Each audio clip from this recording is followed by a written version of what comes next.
आगे बढ़ते हैं। खबर अब झारखंड विधानसभा चुनाव से जुड़ी आपको बताता हूं, जहां कांग्रेस ने उम्मीदवारों की पहली सूची जारी की है।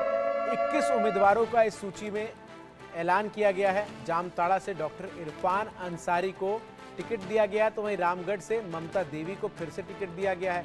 हजारीबाग से मुन्ना सिंह ताल ठोकेंगे। लोहरदगा से वित्त मंत्री रामेश्वर उरांव उम्मीदवार हैं। कांग्रेस ने झारखंड विधानसभा चुनाव के लिए उम्मीदवारों की पहली लिस्ट जारी कर दी है। 21 सीटों पर उम्मीदवारों के नामों का ऐलान किया गया है। जमशेदपुर पूर्व से अजय कुमार को टिकट दिया गया है, वो राज्य में कांग्रेस के अध्यक्ष भी रह चुके हैं।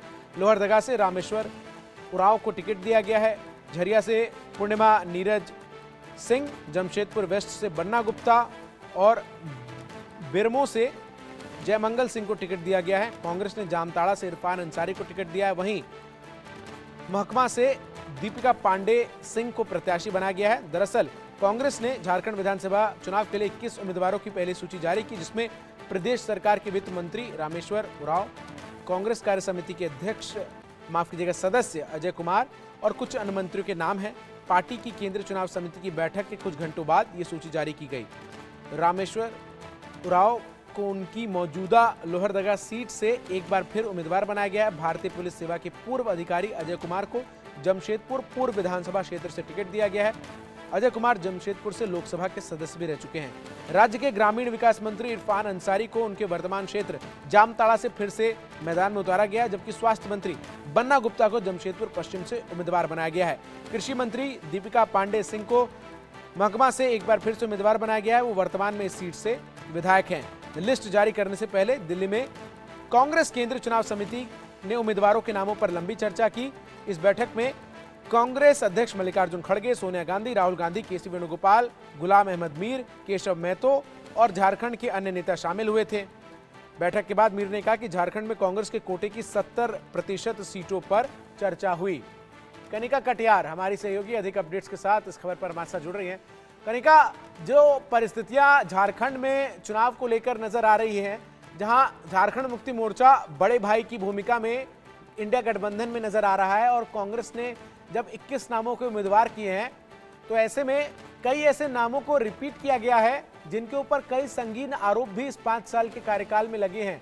जो मंत्री पद पर रहते हुए भी कई ऐसे मामले जो हैं उन पर चलते हुए नजर आए हैं, लेकिन इसके बावजूद कांग्रेस आलाकमान ने उनके टिकट को नहीं काटा है। ये किस बात को दर्शाता है? देखिए, बिल्कुल साफ तौर पे झारखंड को लेकर कांग्रेस की चुनाव समिति की कल दिल्ली में बैठक हुई, जिसमें 30 नामों पर चर्चा हुई थी, जिसमें 21 नामों पे उम्मीदवारों के नाम। कनिका, आपकी आवाज दुरुस्त नहीं हम तक पहुंच पा रही है। थोड़ा नेटवर्क जो है वो आपका इस वक्त दुरुस्त नजर नहीं आ रहा है, इसको आप ठीक कीजिए, फिर हम आपसे संपर्क करते हैं। लेकिन देखिए, झारखंड कांग्रेस प्रभारी गुलाम अहमद मीर ने जानकारी दी कि उम्मीद है कि पिछली बार की अपेक्षा राज्य में गठबंधन इस बार और अधिक अच्छा प्रदर्शन करेगा। हम फिर से झारखंड में सरकार बनाएंगे। आपको बता दें, झारखंड में 2 चरण में मतदान होंगे। पहले चरण में 13 नवंबर और दूसरे चरण में 20 नवंबर को वोट डाले जाएंगे। नतीजे 23 नवंबर को सामने आएंगे। कांग्रेस ने सत्तारूढ़ गठबंधन में सीट बंटवारे को लेकर जारी गतिरोध के बीच ये उम्मीदवार घोषित किए हैं। कांग्रेस ने सोमवार रात को कहा कि आज जो है पूरी तस्वीर साफ हो जाएगी कि कौन किस सीट पर चुनाव लड़ेगा। झारखंड मुक्ति मोर्चा और कांग्रेस ने शनिवार को घोषणा की थी, दोनों दल राज्य की 81 विधानसभा सीट में से 70 पर चुनाव लड़ेंगे और बाकी सीट पर घटक के अन्य सहयोगी लड़ेंगे। वहीं आरजेडी ने इस घोषणा पर नाराजगी जताते हुए कहा था कि 12 से कम सीट उसे स्वीकार्य नहीं है और अगर उसे 12 या उससे अधिक सीट्स नहीं मिलती तो वो अकेले चुनावी मैदान में ताल ठोकती नजर आएगी। लेकिन इन सब के बीच कांग्रेस ने, आपको बता दूं कि 21 उम्मीदवारों की सूची जो है वो जारी कर दी है। कनिका हमारे साथ एक बार फिर से जुड़ गए। कनिका जी, मैंने आपसे सवाल किया था कि कई ऐसे नाम हैं जिनके ऊपर कई आरोप रहे, मंत्री भी हैं वो झारखंड की सरकार में। उम्मीद जताई जा रही थी कि एंटी इनकम्बेंसी के कार्ड पर इनकी टिकट जो है वो कटेगी, लेकिन एक बार फिर से इन पर भरोसा जताया गया है। वजह क्या रही इसके पीछे? देखिए, बिल्कुल कांग्रेस की पहली लिस्ट जारी हुई है, उसमें 21 नामों पे उम्मीदवारों का ऐलान हो गया है और अधिकतर कांग्रेस पार्टी ने अपने सिटिंग विधायकों को टिकट दिया है, जिनपे कई आरोप रहे, जिसमें से बन्ना गुप्ता है, लगातार हमने देखा है किस तरह से वो 5 साल की सरकार में मंत्री रह चुके हैं। इसके अलावा कई आरोप बीजेपी की ओर से उस पर लगाए गए हैं, लेकिन फिर भी कांग्रेस पार्टी ने उनको टिकट दिया है। इसके अलावा कई ऐसे विधायक हैं जिनको कांग्रेस पार्टी ने दोबारा से चुनावी मैदान में उतारने का फैसला किया है। तो कहीं ना कहीं पार्टी को ये लगता है कि 5 साल के कार्यकाल में जो काम पार्टी की ओर से किया गया है, कांग्रेस की ओर से किया गया है, वो एक बड़ी वजह है। उसके अलावा जातीय समीकरण जो है वो सबसे बड़ी वजह होती है जब यूपी, बिहार और उत्तर प्रदेश चुनाव होते हैं। तो कहीं ना कहीं जातीय समीकरण को देखते हुए भी जो है इस तरह का फैसला लिया गया है।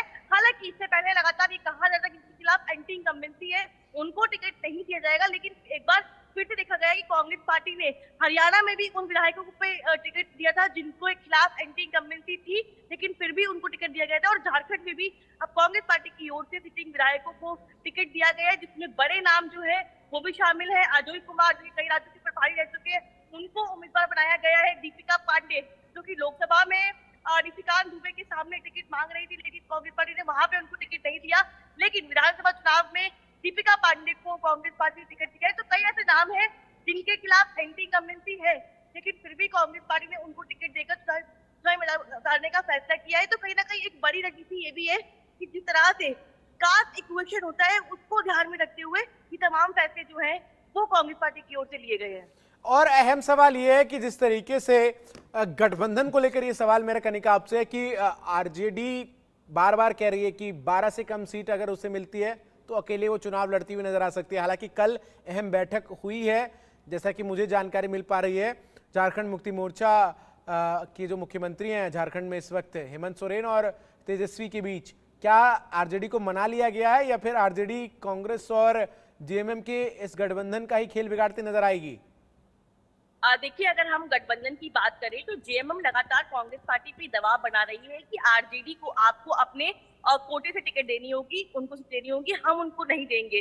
और कहीं ना कहीं अगर देखा जाए तो गठबंधन का लगभग फैसला जो है वो झारखंड में तय कर लिया गया है। हालांकि आरजेडी की तरफ से लगातार ये प्रेशर बनाया जा रहा है कि वो 12 से 13 सीटों के नीचे जो है समझौता नहीं करेंगे। और लगातार तेजस्वी यादव जो है वो 2 बार हेमंत सोरेन से झारखंड में मुलाकात भी कर चुके हैं। और कहीं ना कहीं आरजेडी जो है वो नहीं चाहती है कि वो कॉम्प्रोमाइज सिचुएशन में आए, लेकिन जेएमएम जो है वो कहीं ना कहीं कांग्रेस पार्टी पे दबाव बनाने की कोशिश कर रही है कि जो आपके गठबंधन की सीटें आएंगी उनमें से आप अपनी सीटें जो है वो आरजेडी को दीजिए, लेकिन जेएमएम जो है वो अपनी सीटें नहीं देगी। लेकिन कहीं ना कहीं हमारे सूत्रों का कहना है कि जो झारखंड में इंडिया गठबंधन का सीट शेयरिंग का फॉर्मूला है वो लगभग तय हो चुका है।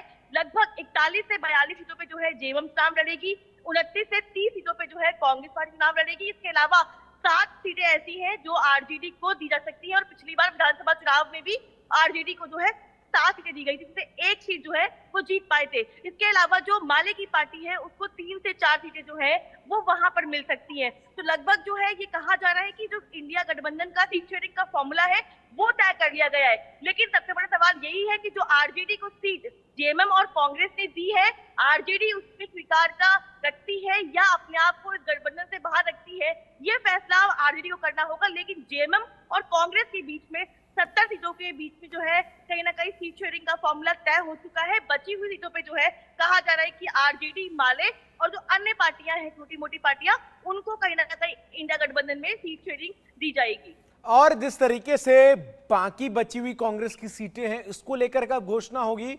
और जो बात आप कह रही हैं कि झारखंड मुक्ति मोर्चा ये चाह रहा है कि कांग्रेस अपनी बाकी बची हुई सीटों में आरजेडी को एडजस्ट करे, इसको लेकर क्या कांग्रेस के नेताओं से संपर्क में है आरजेडी के नेता, या इसको लेकर कोई बातचीत शुरू हुई है या फिर कांग्रेस ने इस प्रस्ताव को खारिज कर दिया है?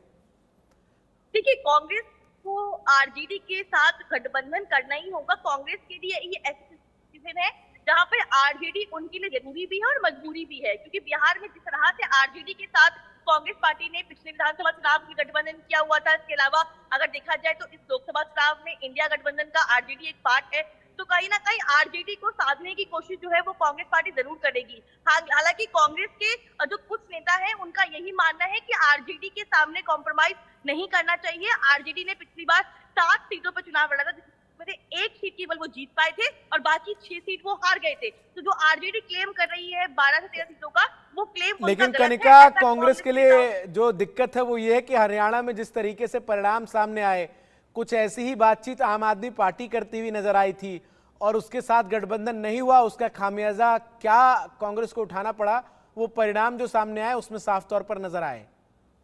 बहुत शुक्रिया कनिका आपका हमारे साथ जुड़कर तमाम जानकारी, समय की कमी है हम तक पहुंचाने के लिए।